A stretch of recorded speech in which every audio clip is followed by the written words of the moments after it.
রাজশাহী। এখন শুনবেন বাংলায় স্থানীয় সংবাদ। আসসালামু আলাইকুম। আজ মঙ্গলবার 25শে চৈত্র, 9ই শাওয়াল, 8ই এপ্রিল। বাংলাদেশ বেতার রাজশাহী। স্থানীয় সংবাদ পড়ছি মাহমুদ শওকত।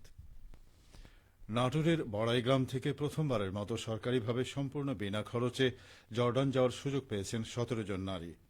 প্রবাসী কল্যাণ ও বৈদেশিক কর্মসংস্থান মন্ত্রণালয়ের অধীন Bangladesh overseas employment and services লিমিটেডের উদ্যোগে গতকাল উপজেলার রাজাপুর উচ্চ বিদ্যালয় মাঠে আয়োজিত জব ফেয়ারে অংশ নিয়ে তারা এ সুযোগ পান।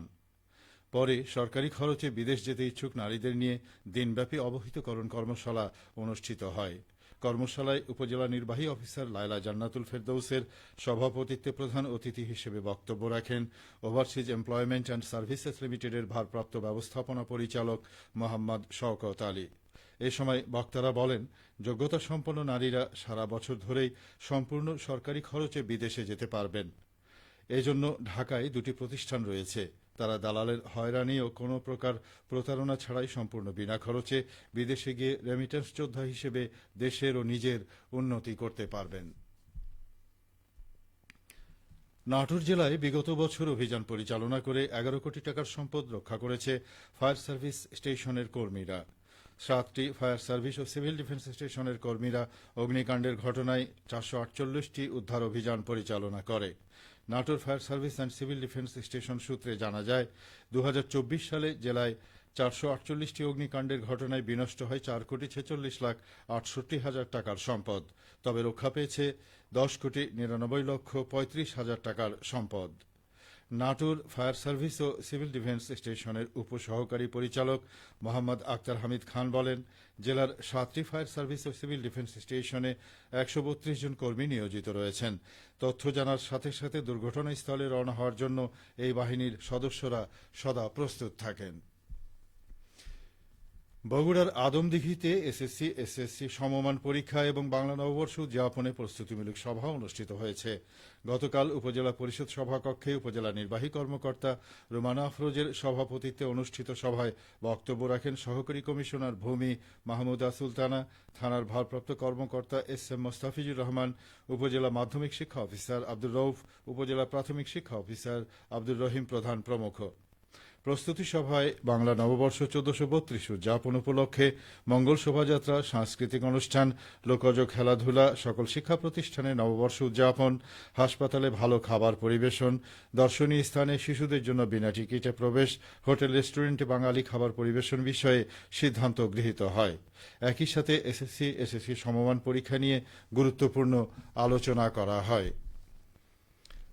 বগুড়ার নন্দীগ্রামে সাংবাদিক নির্যাতন, হামলা ও গায়েবী মামলার প্রতিবাদে মানববন্ধন করা হয়েছে।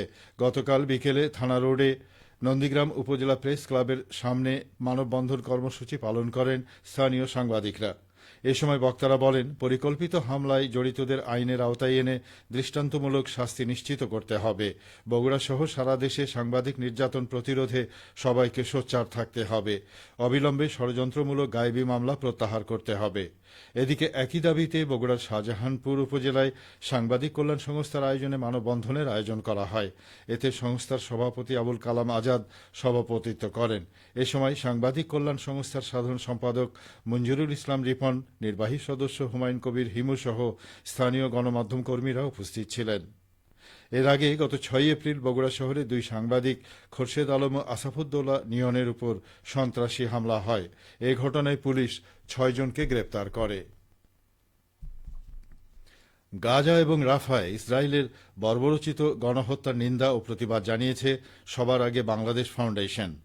একই সঙ্গে গাজায় হত্যার প্রতিবাদে আগামী 11 এপ্রিল ঢাকা সহ বিভিন্ন জায়গায় কর্মসূচির প্রতি সমর্থন জানিয়ে পূর্ব নির্ধারিত স্বাধীনতা কনসার্ট একদিন পিছিয়ে 12 এপ্রিল সার্বজনীনভাবে বগুড়া, ঢাকা সহ 4 বিভাগীয় শহরে উদযাপন করার সিদ্ধান্ত নিয়েছে সংগঠনটির সভাপতি শহীদ উদ্দিন চৌধুরী আনি বলেন, গাজা ও রাফায় ইসরায়েলের বর্বরোচিত গণহত্যার প্রতিবাদে আগামী শুক্রবার সারা দেশে তৌহিদি জনতা কর্মসূচি পালন করবে। ওই কর্মসূচিতে সকলের সমর্থন রয়েছে।